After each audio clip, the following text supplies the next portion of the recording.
Hello and welcome to Savored, Not Slurped. I'm your bartender Tristan Ogren Buckley, and this week we're going to make a Moscow Mule. This drink is a marketing ploy from 1946. Smirnoff was really struggling in the US because Americans didn't drink vodka, and the Cock and Bull Pub was struggling because they made a house ginger beer that nobody was buying. It was a spicy ginger beer, and I guess people just didn't have a taste for it. They decided to put their drinks together, make a new cocktail called the Moscow Mule.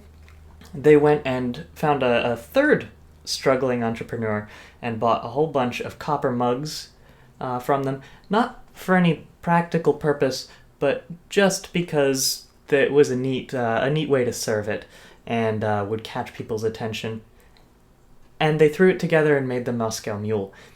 They gave people the impression that it was an already popular Russian cocktail, and being exotic and also actually being a pretty darn good drink, it took off. And today, it's one of the most popular drinks in the world.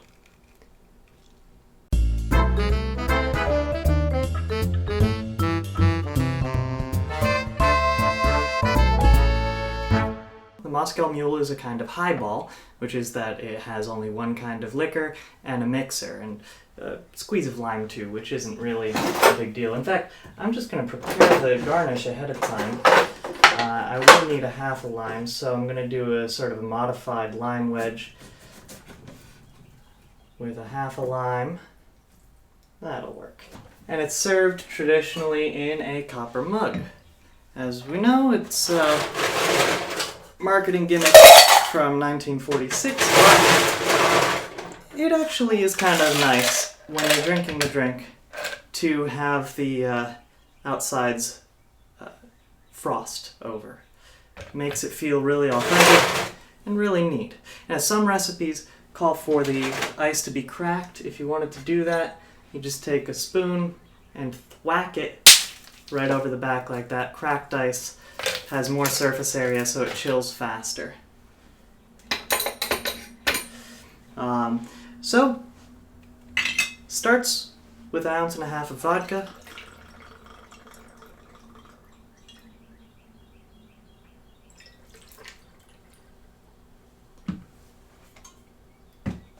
Juice of half a lime.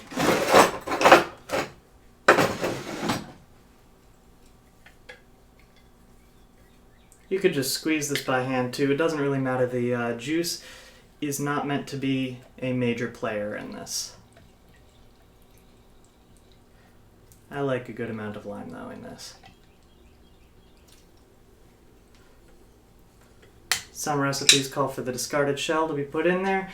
I think that's lousy because it clogs up your straw. So I'll just throw that out like it's meant to be. And ginger beer.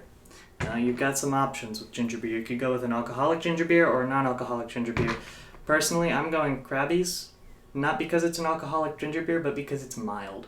This one here is called Fever Tree, and it's got a ginger burn. Well, there's a reason the Moscow Mule is called a Moscow Mule. It's got a kick. This one's still got a bit of a kick, but that one, I just can't handle it. So, ginger beer. Now, you can kind of just fill it up with ginger beer, but I like to measure out 4 ounces.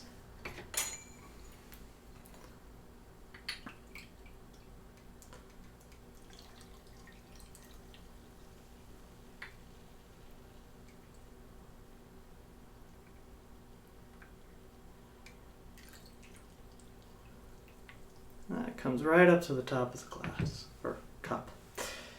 Add a straw. And a wedge of lime. And there you are, a Moscow Mule. Now, the vodka thins out the ginger beer while still allowing it to keep its kick, and the lime juice kind of rounds out the edges, gives it a slight tartness that doesn't overwhelm it. It was a marketing gimmick, but it's still a great drink. I hope you enjoy. Savor, don't slurp. Until next time, cheers.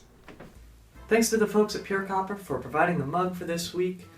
Pure Copper makes real copper mugs. Most of the mugs you can buy are actually not real copper, they're just copper plated.